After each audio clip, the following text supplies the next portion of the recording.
Sometimes a single connection can change, well, everything. We're about to dive into a short but really powerful poem that captures this perfectly. It's a story about what happens when one person truly sees another and helps them find their way. So, where does this story start?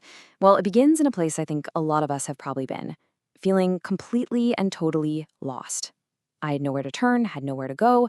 That line just perfectly captures that feeling of isolation, right? Of being so stuck you don't even know which way to move. This is our starting point. And that brings us right into our first chapter here, Nowhere to Turn. We're going to explore that feeling of being at rock bottom, and maybe more importantly, how even in those darkest moments, a little glimmer of hope can find its way in. Okay, so at the very heart of this story, you've got two people. On one side, a student who's feeling completely overwhelmed, and on the other, a teacher who sees past all of that and recognizes something more.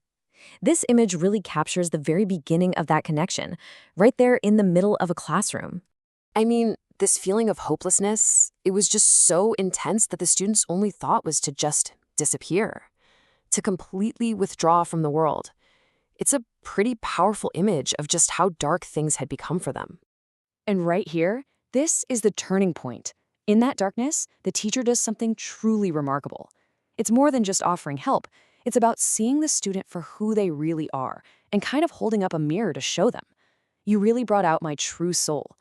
This is where everything starts to change. So yeah, that one moment is huge, but a real, lasting relationship, that needs a solid foundation, right? And that brings us to our second section, building a bridge of trust. We're going to look at how that initial spark grew into a steady flame. And what's so important to get here is that this was not some overnight fix, not at all. Trust was a slow burn, built on consistency. Like the poem says, as each day grew longer, our trust became stronger. It was built day by day, little by little, one interaction at a time. What's so cool is the source material just boils trust down to its absolute simplest form, to believe.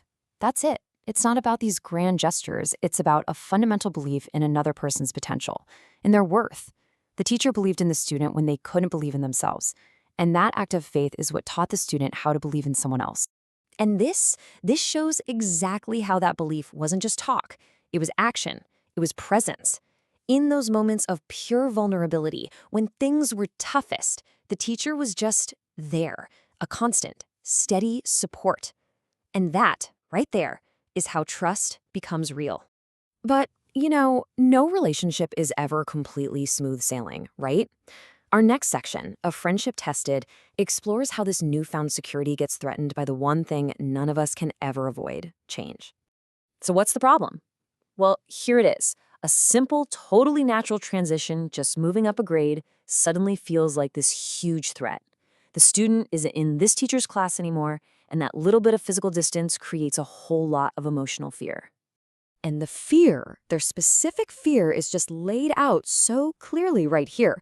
It's that anxiety that this strong, life-saving connection they had, maybe it wasn't permanent. That without that daily contact, the bond they built would just disappear. Think about that word the poem uses, fade. It's such a perfect choice, isn't it? It's like a photograph you leave out in the sun, and it just slowly loses its color. That's the student's fear, that this vibrant, life-saving connection would become this pale, washed-out version of what it was. The fear of losing the very thing that brought them back into the light. So, the big question is, how does this all get resolved?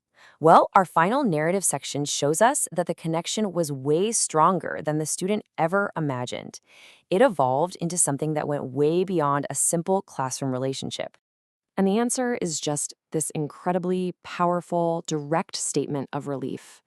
The fear was real, absolutely, but it turned out to be wrong. The trust they had built was tough enough to handle the change. So this right here, this really gets to the heart of it. The student realizes that the connection wasn't based on being in the same room every day. It had grown into something deeper, an internal strength that could handle both distance and time. And then we get to what is, it's just the emotional peak of this entire poem. The whole relationship gets redefined. The label changes from a formal role, teacher, to a personal one, a chosen one, friend. All right, so let's zoom out for a second. This beautiful story isn't just about one student and one teacher. It's really an explainer on the huge impact of mentorship. So, what can we actually learn from all this? And you know what's great? The source material asks this fantastic question directly. Based on the story we've just walked through, what are the essential ingredients for someone to be a true mentor, a true friend? Well, the poem basically gives us the blueprint, doesn't it? A mentor believes in you. They help, as the poem says, to bring out your true soul. They stick by you during the hard times, providing strength and support, and they genuinely, truly care about your well-being. It's not just a role they're playing, it's a relationship built on these core actions.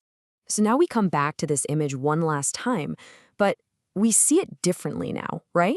With the full weight of the story behind it. This isn't just a teacher comforting a student anymore.